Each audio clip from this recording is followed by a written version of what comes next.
بسم اللہ الرحمن الرحیم۔ السلام علیکم ورحمۃ اللہ وبرکاتہ۔ پیارے دوستوں اور عزیز بہنوں، میں ہوں یوسف ملک اور آپ دیکھ رہے ہیں دعوت جنت کا راستہ۔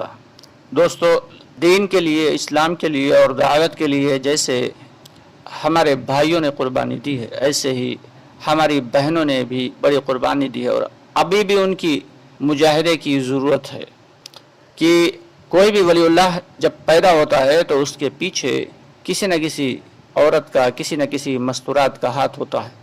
آخر ایسا کیوں ہوتا ہے کہ ظاہر سی بات ہے کہ فرماتے ہیں کہ ماں کی گود جو ہے وہ بچے کا پہلا مدرسہ ہے، لیکن افسوس کی بات کہ ہماری وہ بہنیں کہ جن کے گودوں میں جب بچے ہوا کرتے تھے تو وہ 2 پارے 3 پارے 7 پاروں کے حافظ ہوا کرتے تھے، اور آج ہمارے معاشرے میں کیا ہے کہ جو بچے 2 سال اور 2.5 سال کے ہوتے ہیں وہ موبائل باقاعدگی سے چلانا جانتے ہیں۔ اس کی وجہ کیا ہے کہ جب ماں کے پیٹ میں بچہ ہوتا ہے تو جب جو وہ کام کرتی ہے اس کے سیدھے اثرات بچے کے اوپر پڑا کرتے ہیں۔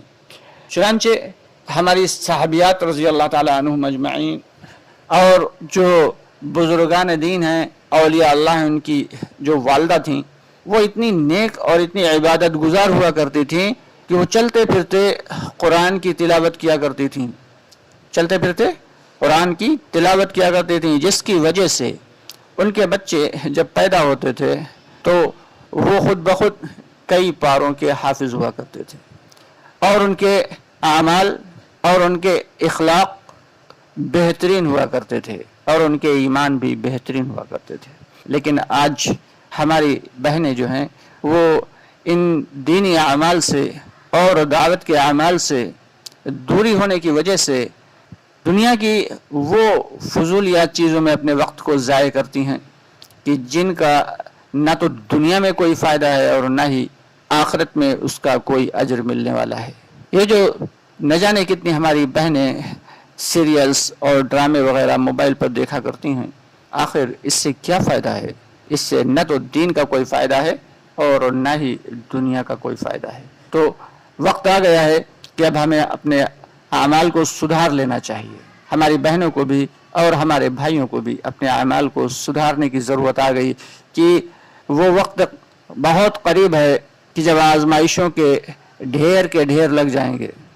حدیث شریف کا مفہوم ہے کہ فتنوں کا ایسا حال ہوگا اور ایسی تیزی سے فتنے آئیں گے قیامت سے پہلے کہ جیسے کسی مالا کا، کسی ہار کا، کسی تسبیح کا دھاگا ٹوٹ جائے تو اس کے دانے پے در پے تیزی سے گرنا شروع ہو جاتے ہیں، ایسے ہی قیامت سے پہلے فتنے تیزی کے ساتھ ایک کے بعد ایک آنا شروع ہو جائیں گے۔ اور دوستو، وہ دور آ چکا ہے۔